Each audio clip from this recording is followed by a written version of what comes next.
as researcher, as course as I'm learning, I'm constantly like being changed by what I'm learning. And every time I leave an interview, people ask me, and what you learn? I'm like, well, I feel changed, like feel every time you hear a different story, a different perspective, you continuously adapt and like think about yourself in that. And I think talking to people expanded my understanding of what is even disrupting would look like, and makes me go beyond utopian thinking of trying to reach a place when racial capitalism is no longer, instead thinking about it as like as always evolving, like we could always be more free. And I think that was something that I learned from my participants a lot.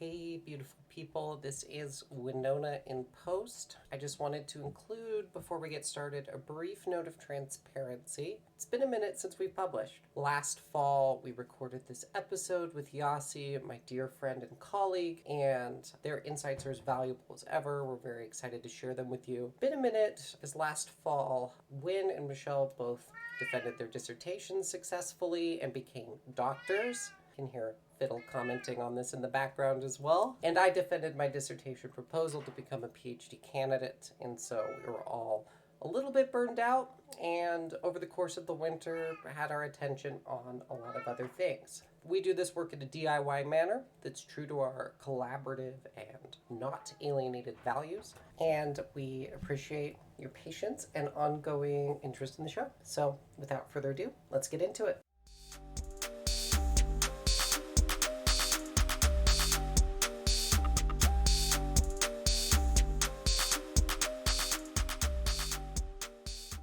Well, welcome to the Social iPod, where sociologists Wynn, Winona, and Michelle talk with a variety of guests to expose complex relationships between the personal and the political.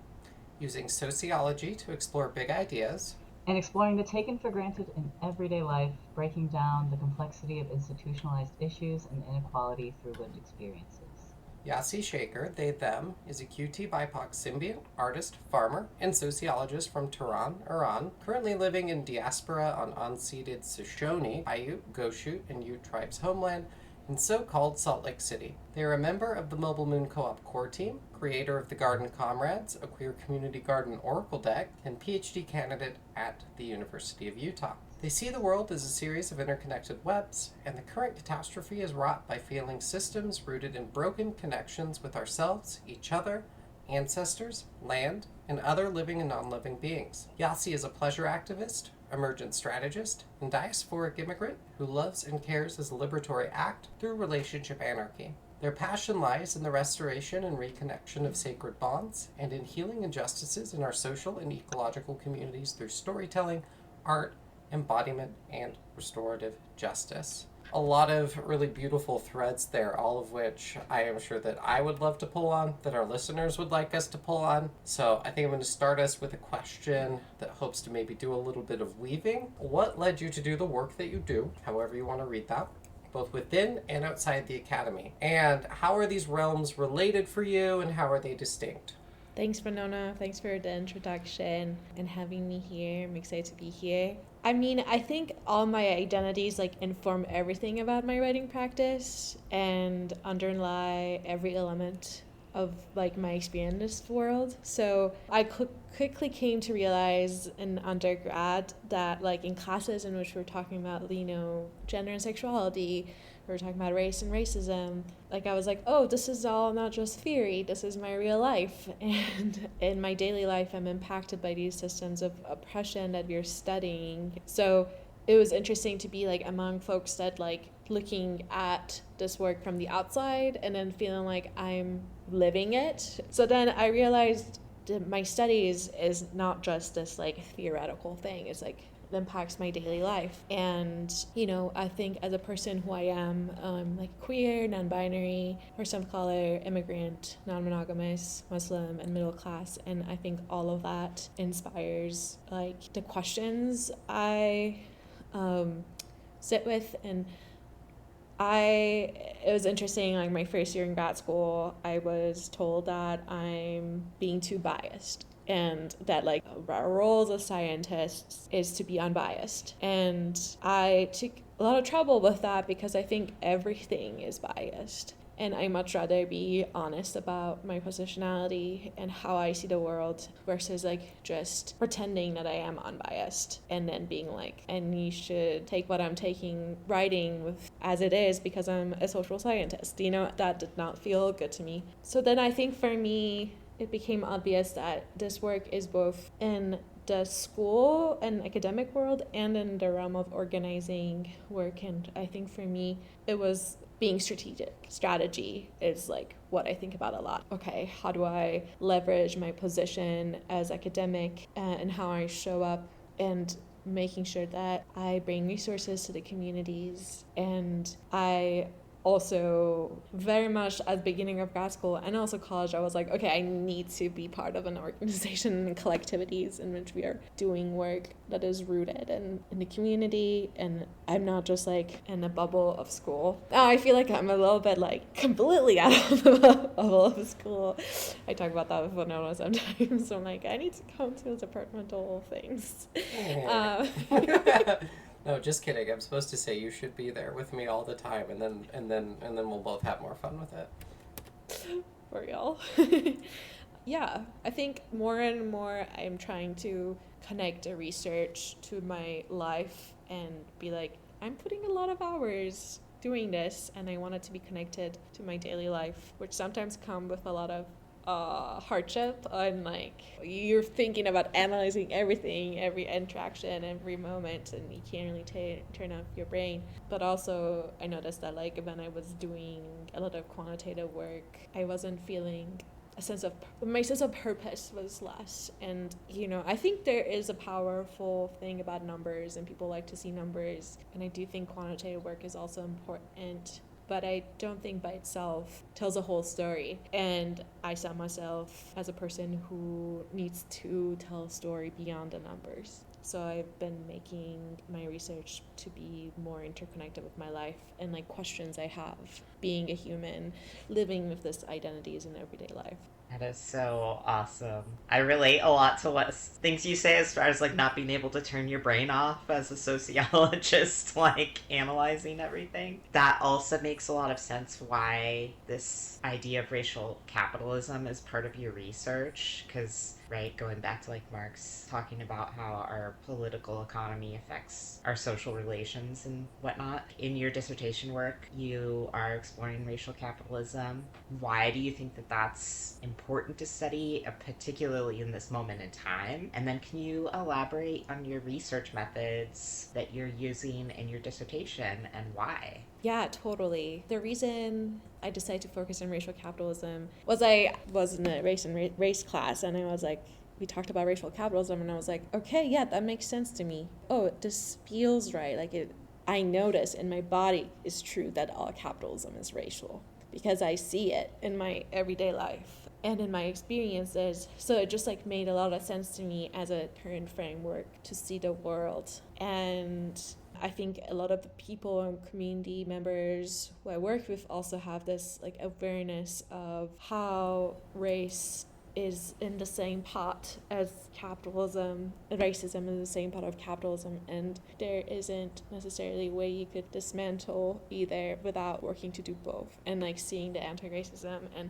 anti-capitalist work as interconnected to their core. So I was really interested about this system, but also what are we doing to disrupt this system? Especially I was interested in like communities who have this awareness of they have a systematic way of thinking about their world, and they understand that they're living in a racial capitalist system, but also in that they continue to disrupt. So they have a system thinking, not necessarily people who are thinking about as individualistic, but they have an understanding of systems, but also they're like finding their own sense of agency in that and thinking about, okay, what does disrupting this big system looks like? And so the methodologies that I decided to use, it came from like kind of inside to out. I decided to use autoethnography, and I really like autoethnography because I don't know. I think all researchers should do at least like one like ethnography project to almost like the funny thing of being like taste our own medicine.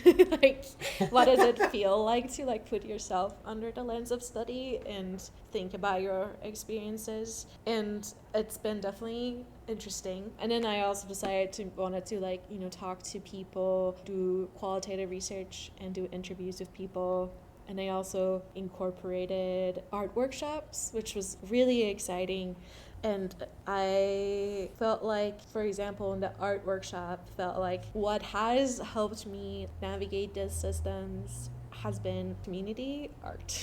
And so if I am digging deep into these questions of the people and want a certain like intimate answers, also obviously care deeply about the people who I'm interviewing. And, the tool that has been supporting me in this journey has been art and community. And so, like, what does it look like to incorporate art workshops into the research for processing data also, but also it's interesting. I don't know. It would be a sad irony if I'm challenging racial capitalism and doing the research on that and then going and being like, tell me all this terrible things about being part of this system and then being like, okay, bye. I think something about being in connection with the participants and then like coming back again, be among other participants and then creating art and talking about our experiences felt really powerful and really enjoying that methodology. I do want to talk about like my methodologies, and the reason I chose them has been really intentional because I didn't want my research to be extractive and continuously sitting with that. What does it mean to not create exploitation and extract from communities in your research? And what I realized is like when you tap into your own network, it's a different level of risk taking that you do as a researcher. And first putting myself under the lens and then being like people who I organize with, my comrades, I need to talk to these people who, our lives are entangled, right? They will hold me accountable as a researcher. And it's scary, but also they know they have this level of trust about my work and they're knowing like why am I deciding to study this and trying to hear their stories. We're in conversation. So most of my participants has been people who I've worked before with, and probably like a third of them have been people who I trust, that they trust, and they're like, you should totally talk to this person, and like I've known them a little bit because I guess it's snowball sampling that way. But really though, it's been trying to be like, okay, here in my network, what do we know? And I think a lot of research could utilize that. Have you tapped into what's around you even for information before like you needing to like go to another country and let's look at this community, right? I think my commitment to non-exploitative research method has led to the ways I've decided to like research, and it's like coming to the qualitative like each meeting of with care, it's like, oh, let's take a break, let's do stretches together while we're doing interview, or bring you some sort of offering, beyond the compensation from that you get from grants. Just let's have a meal together, let's have tea, how do we care, how do we make the research itself liberatory? I love all of that. There are so many things as you've been talking that I resonate with. And it's just so cool that you are doing this kind of work. And something that you just said, I was thinking about like starting local and being a community organizer myself, right? Thinking, and with the world being as overwhelming as it is, it's like I come back to like starting local, like, right, and figuring out what's going on just around us and how we can engage with different things, people, organizations just around us. And so I like that you kind of stated that, right? Rather than going somewhere else and studying someone's else, there's plenty here to figure out, right? And also another thing you said earlier was how, right, sociology can really make sense of our lived experiences. And I feel like that is, to me, the power of sociology. That's really like the biggest benefit of it at the individual level. Based on your experience with your dissertation work, how would you recommend scholars center praxis or putting your ideas into practice and non-exploitative research methods in their work? Totally. I think praxis was one of those things that I also like. As soon as I learned, I was like, yeah, like obviously, just because I was sitting, sometimes being a femme of color in higher education is like sitting around talking, listening to white men talk about life, and I can't anymore. It's seeing, okay, I've never seen you in a protest. All these people who are talking like their whole life is about studying systems of oppression. It's like, I ask you, come here, this event is happening, like never ever coming outside of the books, and that frustrates me a lot. And I feel like I don't know, it's like a certain level of evilness. If someone doesn't know, it's another thing. But if someone really knows and like studies these, this racist, colonial, capitalistic, imperialistic system in society and decides to be, all I'm gonna do is write about it and sit in my office and think about it.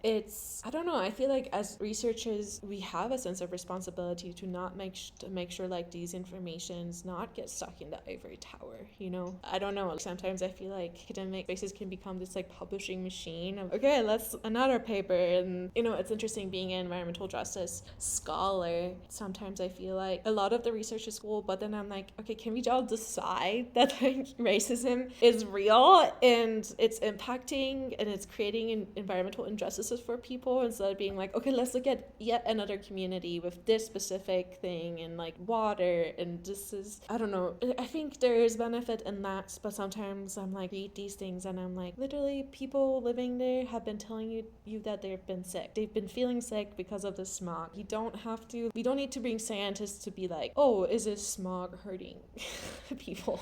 Okay, can we just believe that? I don't know. I think at some point it becomes like, I feel like a praxis-centered research, I think, is always talking and thinking about real world applications. It's like, okay, how do I come back from this theory to real life, applying it?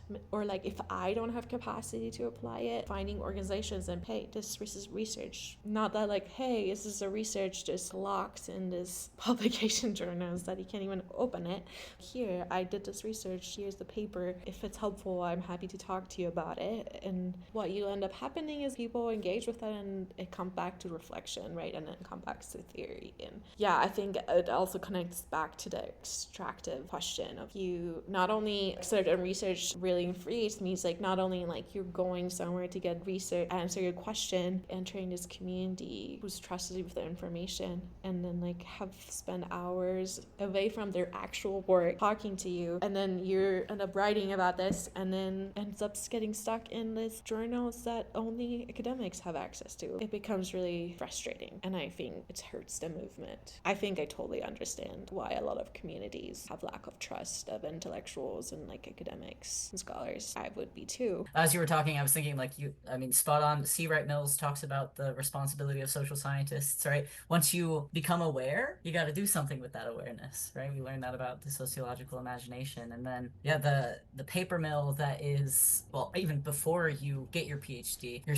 expected to be writing these papers. And then if you go for a tenure track position, which is the most prestigious kind of path we can go down as academics, that's that structure of it all. We have to be constantly doing this output to show that we as individuals can do it, right? That we are good tenure track professionals, right? And it's frustrating. It's really easy to be like, these people, right? And I mean, like, I've definitely fallen into that where like, oh, these academics, they're writing, they're not doing anything. And it's frustrating to see, but then it's like, yeah, that's the whole entirety of the structure of it. And that's something that really frustrates me about academia, is that it's very, like, when I started doing community work, it was so stark, the ego of academia, and then like you have to let that go when you're doing community work. And so kind of balancing the two of those is, yeah, much better than just being in academia in my experience. Yeah, totally. I mean, you're even told straight up, research first, and then if you ever have time, maybe care about your teaching and community work.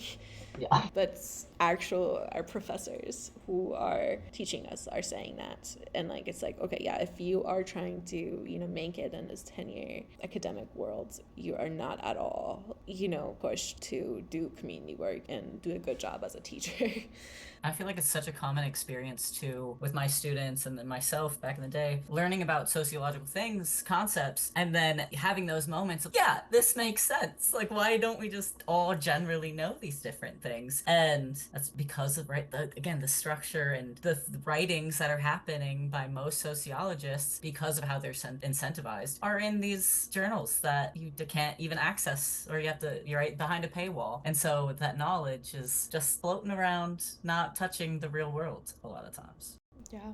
Yeah, I think this speaks to both the power and the peril of what we can do as sociologists who do care, right? Who do take that responsibility of knowing seriously. And I think a common theme through all of this that I keep working on in my head is that we are all implicated in the systems that we may have a critical position towards, or we may study in some way as sociologists with a more critical or left bent to the work we do, right? And it reminds me of what you were saying earlier on, Yasi, about impartiality, or this being told in some classes that one must be unbiased in the work they do as social scientists in order for it to be scientific, right? Which is not an uncommon perspective, as you noted, in sociology. It's also not the only one, and, just as powerful of a perspective is the one that you've laid out here, where it is better to be real about where one is coming from in the work they do and go from there. And I think that doesn't undermine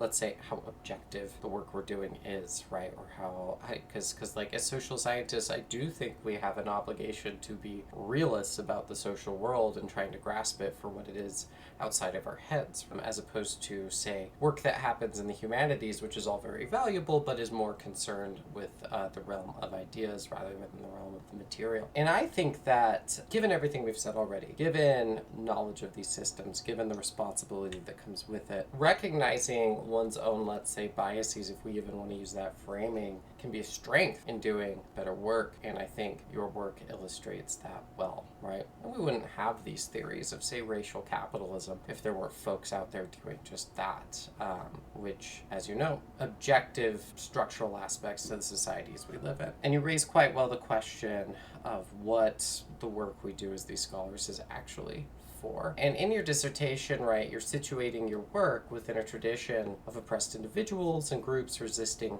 hegemony, right? So if it works for you, I'd love for us to kind of spend a little bit of time with the concept of hegemony. Since you've embarked on this research project with all this very much in mind, how has your understanding of hegemony and resistance to it changed, and what's remained the same? Yeah, thank you for those reflections and the question. It's really interesting because I see myself as a student of Octavia Butler, and the concept of change is very something I think about all the time. Is on my head. And Octavia Butler has that quote, is like, all that you touch you change, all that you change changes you, the only lasting truth is change, God is change. And it's interesting because I'm like, I grew up raising with a religion, Islam, but like I read Parables of Surah and I'm like, wow, like this makes sense. This concept makes sense to me of change. And so of course I'm, as researcher, as I'm learning, I'm constantly like being changed by what I'm learning. And every time I leave an interview, people ask me, and what you learn? I'm like, well, I feel changed, feel every time you hear a different story, different perspective, you continuously adapt and like think about yourself in that. And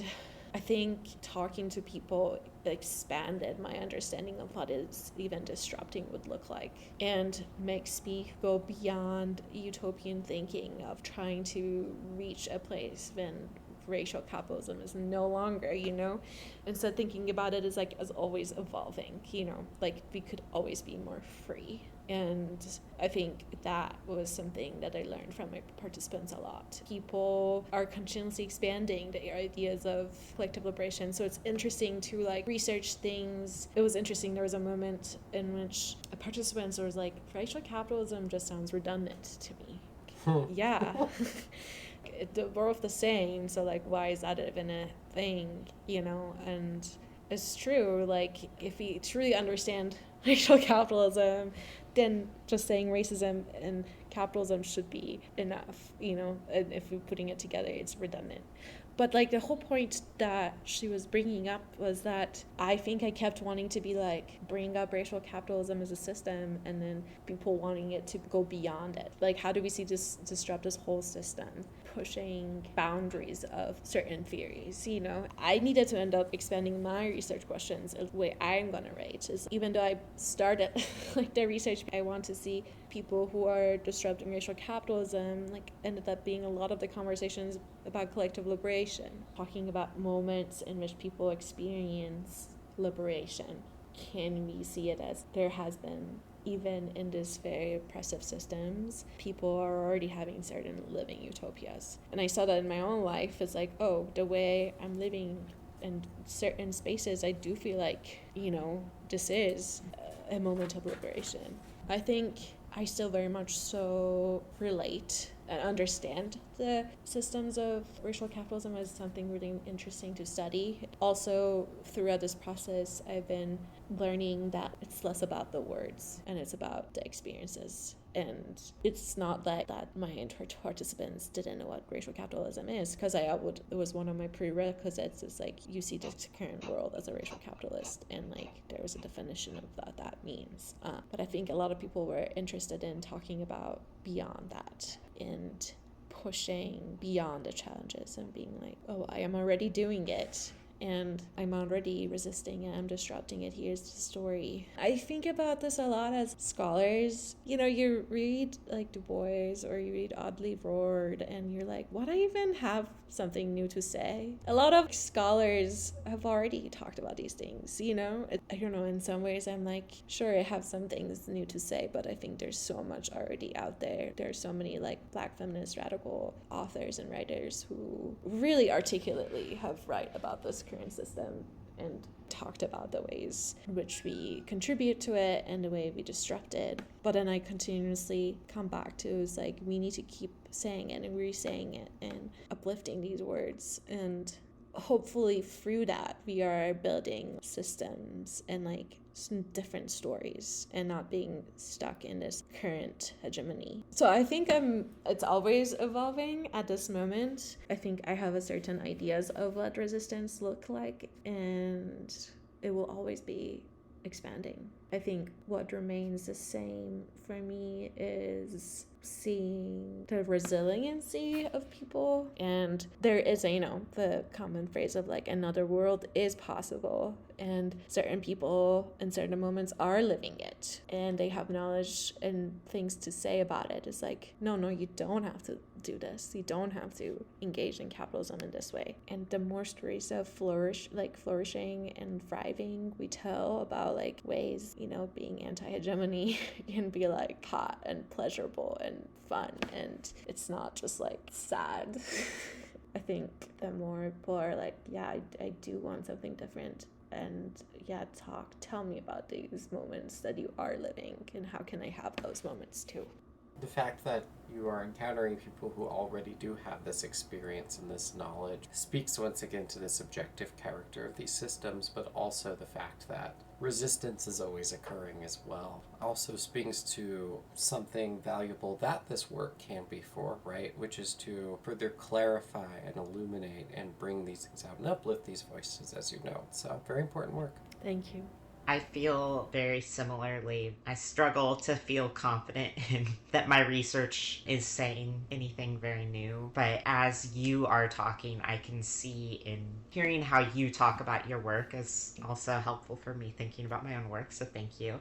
But thinking about the way that we are engaging in this human tradition of storytelling, and storytelling as a means of sharing morals, sharing values. And as researchers, we are collecting these stories and re-articulating them in these patterned ways that seems so important for these, like, again, systemic issues that we're facing. Yeah, I just appreciate hearing you talk about, like, the anti-hegemony and the way that you're thinking about this process. Hegemony is such a good concept, good word. And it reminded me as I was like, doodling, scrolling it, writing it in cursive. There was this cool girl in undergrad who had it tattooed on her collarbone. Yes. And I was like, oh, like so cool, wow. So good. And that's when I was like talk first about these learning things being about hot. it. Right? I was like, damn, okay. That's what we gotta do. Just start tattooing sociological concepts on our body. But Hegemony. I think it would fit. it would fit. It would fit. Just like. I've always been wondering what I should get for my stereotypical like hardcore knuckle tattoos, and I think it's gonna be hegemony. God, that's it. That's so good. I'll pay for it. No, I need that. Well, now it's happening. Do y'all have, speaking of hegemony, it's always like, it's a tough concept to teach when I'm teaching intro to sociology. Do any of you have like a fun, snappy way of explaining it? Okay, as y'all are thinking, this is not fun nor tell snappy. Us yours. No, and it just reminded me of, I think it was the first semester I was teaching intro to sociology, when I was still not jaded quite yet, all of these years later. But I think I had just watched The Invisible Man, the movie. And so in my brain, I was so clever. I felt so good about it. But it didn't really, the execution maybe during lecture didn't quite hit as well as I thought I did. I always come up with jokes to tell during lectures, and then no one does anything. Like, no traction, doesn't land, and I'm like, cool, next. It hurts every time. So I said, it was an Invisible Man analogy. You can't really see it until you throw paint on it. And the paint is, I guess, becoming more aware with the sociological imagination and all of that. But that's what I did. No, not cool nor snappy. I'm not going to take that credit necessarily. But if y'all have other ways, too, that you have explained it to other people, I think that's one word that maybe, people hear a lot, but it's kind of hard to really let it sink in and know what it means. Yeah, totally. It's like another one of those sociology words that's like, okay, just use a different word. I mean, it is useful. I think I always come back to the question of power and control, right? I do think all of us have power. Even the most marginalized person has hold of power in certain space.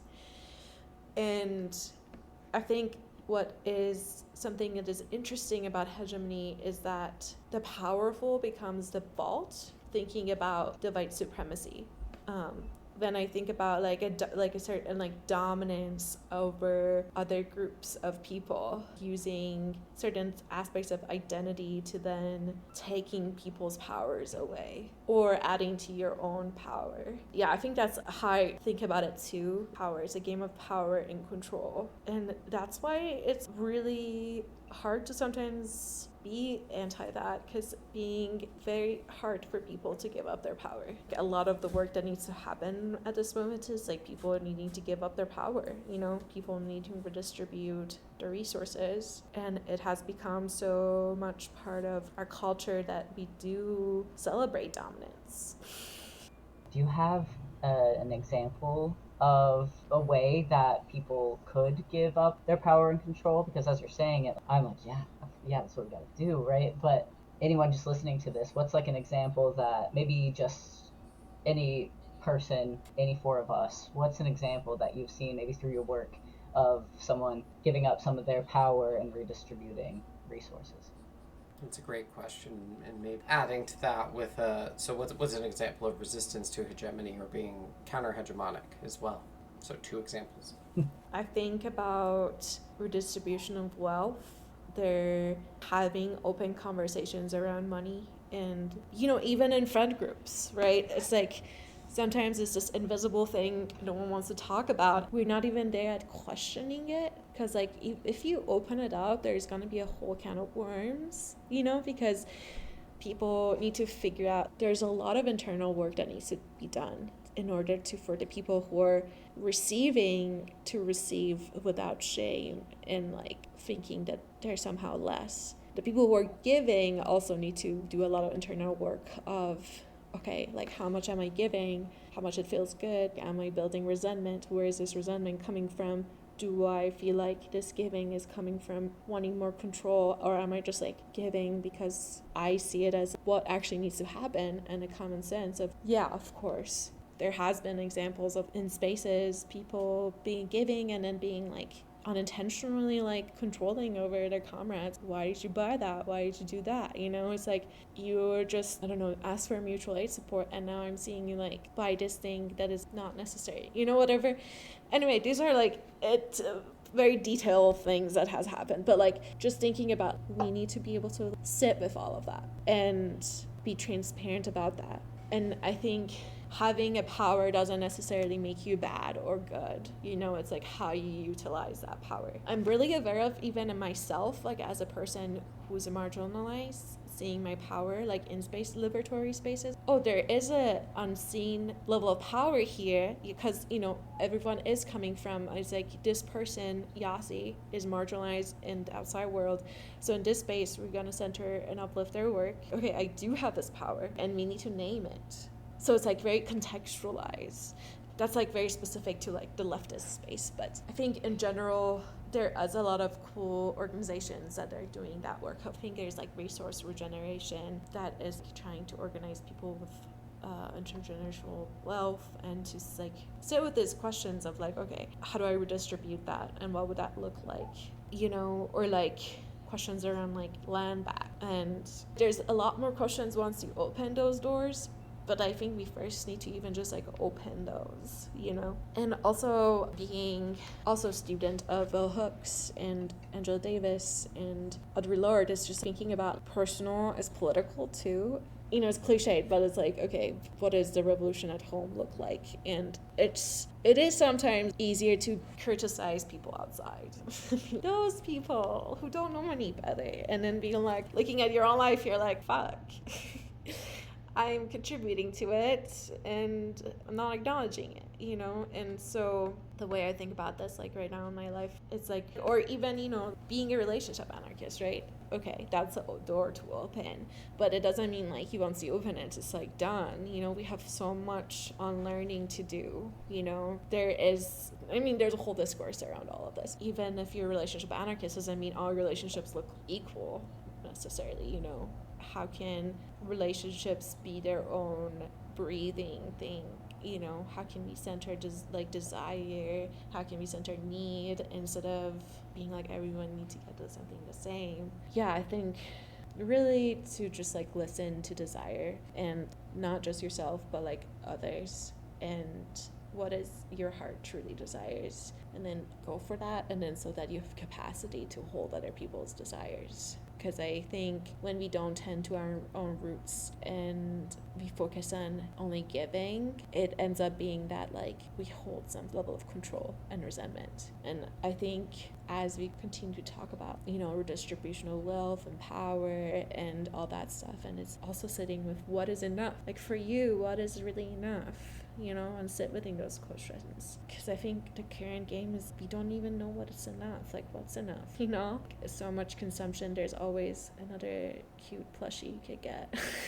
Like, and people know that they can exploit that nostalgic desire for healing your inner child. So the systems are really smart. So you have to do a lot of internal work. And as I've been doing that, I'm like realizing, wow, there's so much like webs. I can pull this string, and then it's like, wait, I'm all the way there now with some other thing, and I'm like lost in the sauce of it all, and I'm like, fuck. I'm like, okay, fuck, is this OCD or is this just me being a researcher? There's like a joy in discovery and also a very overwhelming character to that experience for me. And also, some of those plushies be really cute though. Right, exactly. I related again so much to what you were saying. I could probably talk with you for hours about these different ways of how do we sit with those uncomfortable feelings and open those cans of worms with each other. Even the question of like asking ourselves, but also asking each other, is that enough? In a way that is not holding each other accountable, but in a way that is not how you said of you were given mutual aid and then being questioned for your actions. Not that level, some other sort of ability to hold each other accountable for like, maybe we consumed enough this week, let's spend time in nature or something. I think you covered the question about your influences. We've already been talking for an hour, so I'm do you have any other comments about your outside? Like, Octavia Butler is not considered scholarly work, is because she's more fiction. Well, at least the stuff that I know of. What are your outside influences? These artists, activists, scholars. Any other comments that you want to touch on how those converge in your scholarship? I think that's something that is also interesting, as you mentioned. That is, for me, I'm much more interested in like what people are saying and like how it resonates instead of being like what category it is. I think I really do like a scholar, Robin DJ Haley, their input in racial capitalism, and I think there are a lot of cool scholars. And also there is something about the role of fiction and science fiction of not separating ourselves as researchers to that, because I don't know, I think I read Octavia Butler's life, like words, and I'm like, wait, how did you know? How did you know? How did you know? And anyway, it's powerful. And so I think the way I approach that is not always my questions are motivated by a peer-reviewed article or something.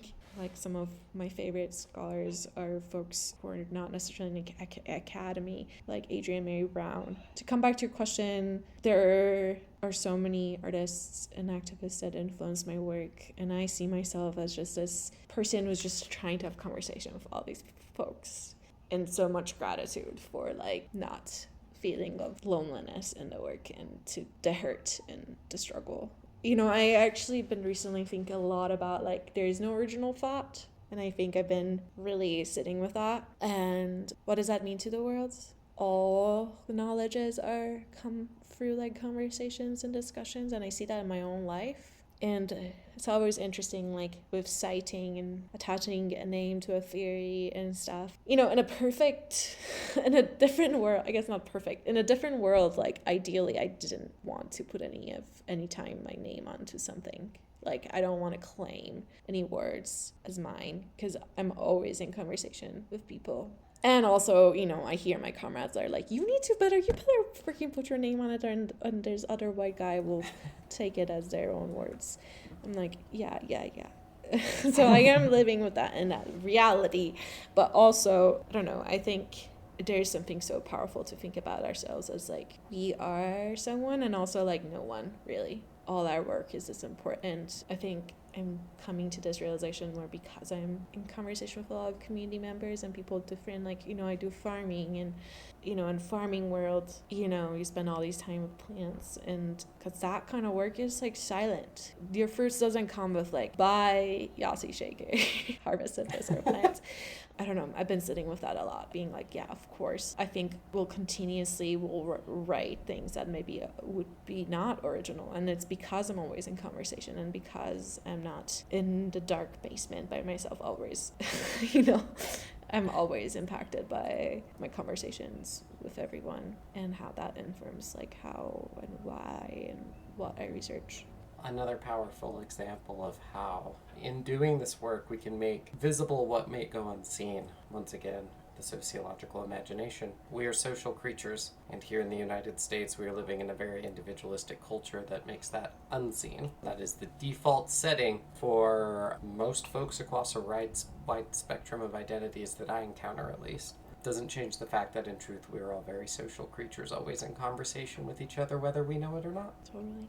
True that. And speaking of impact through conversation, this has been one of those times where you've reminded me of so many good things that I've learned prior, but you know, you forget things, and I don't know, maybe that's my brain.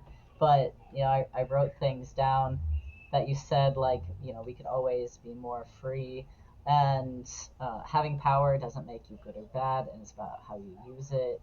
And then also, what does the revolution look like at home, right? Things that maybe I've thought about before, but we need those reminders, and that's kind of the beauty of being in conversation with people, the beauty of being social creatures and having all of these different ideas and talking about them. So that's incredible, and I thank you for that. And so I'm going to throw the last question that we have prepared at you, which you kind of talked about it a little bit, but there's no such thing as too much hope or joy. So the question is, what gives you hope and joy amidst the current catastrophe, as Winona mentioned with your bio at the beginning of our time? Totally. Hope conversation. Every day feels different. It's a constant flux. Real. Like, you could ask me this yesterday, it would be a different answer. Today, different answer. And so, but I feel like it feels really true for me at the moment is the ocean, the space, the unknown places that I don't know enough about. That can be scary but hopeful. Things that I don't know, I find hope in them. You know, I don't know, I just like keep learning about different things and I'm like, what the actual like hell? Like, if you could always, mushrooms and fungus will always make you go like, what? You think you understand the world and then you learn about certain mushroom and then you're like, okay, I obviously have no idea what's happening. So I feel like those always give me hope. And there's a lot of artists who play with that imagery of the cop car being, I don't know who's like the artist with that, but like hot cop car being like taken over by like plants that are like growing above it. And I don't know, there's something so powerful about them. They're just like reclaim. And like the other day, I was looking through the dumpster for things and there was like literally a gourd was growing out of the crack of the concrete next to the trash can.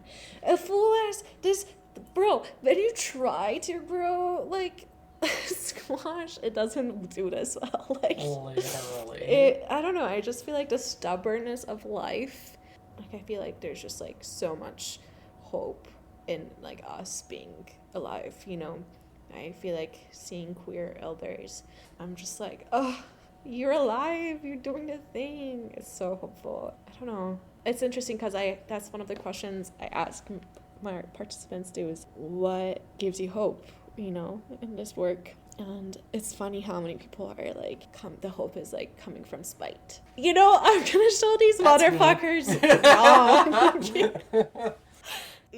Whatever works for you. Like if you're trying to just like, I'm too stubborn and I want to live because you want me gone.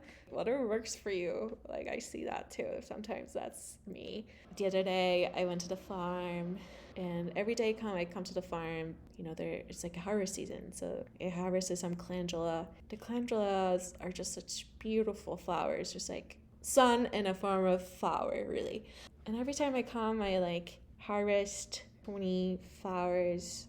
And then another day I come and then there's like more and there's more and there's more. And there's just like abundance that gives me hope. Yes, we are told everything is scarce. And also there's something about seeds. There's something about plant world that, oh, no. We have enough and we're going to be okay because there are seeds.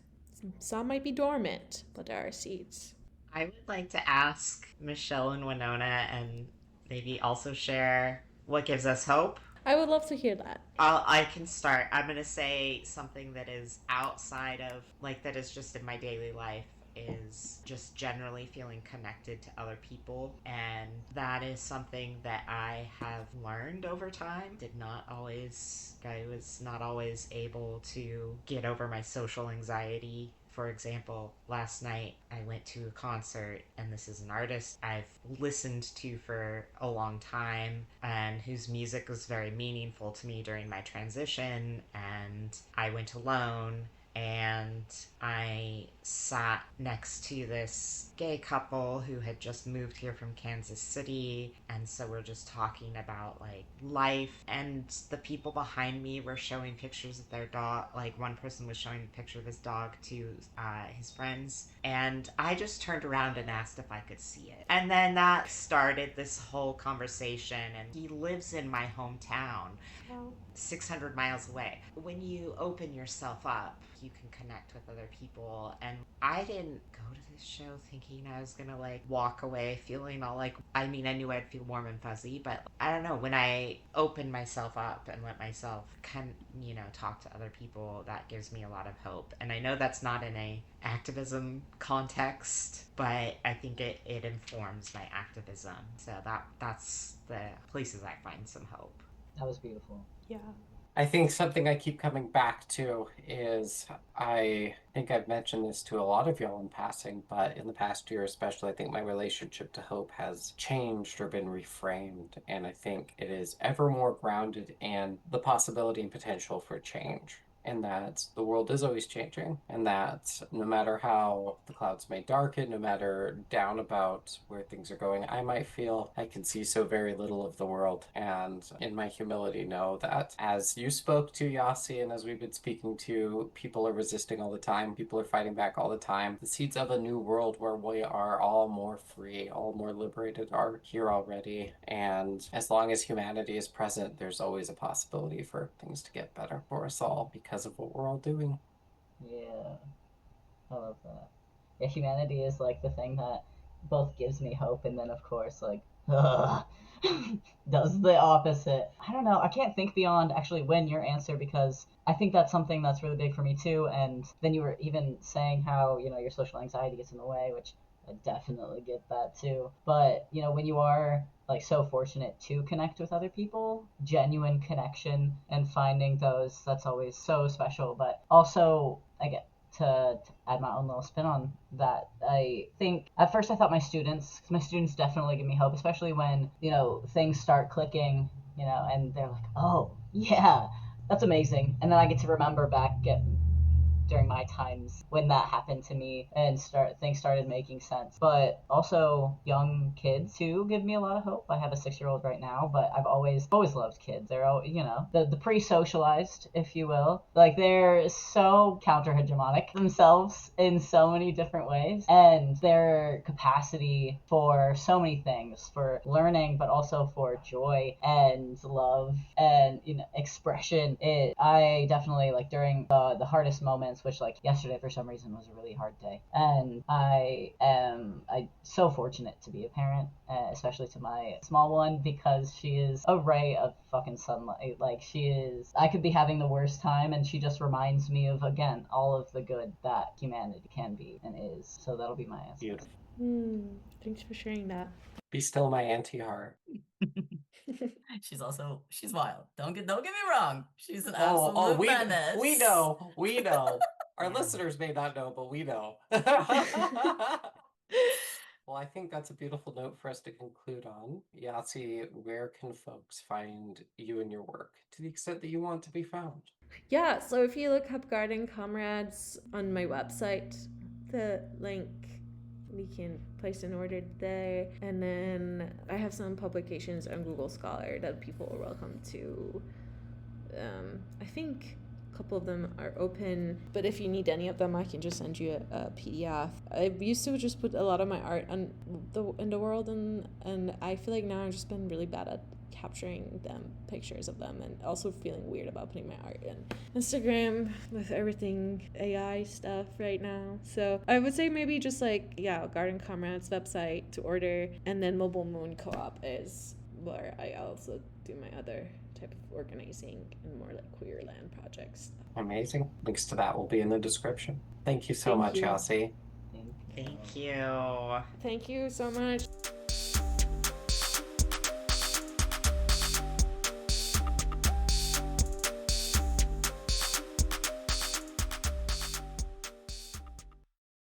Thank you for listening. Join us next time for another guest. Oh yeah. Yeah. Do it. You must.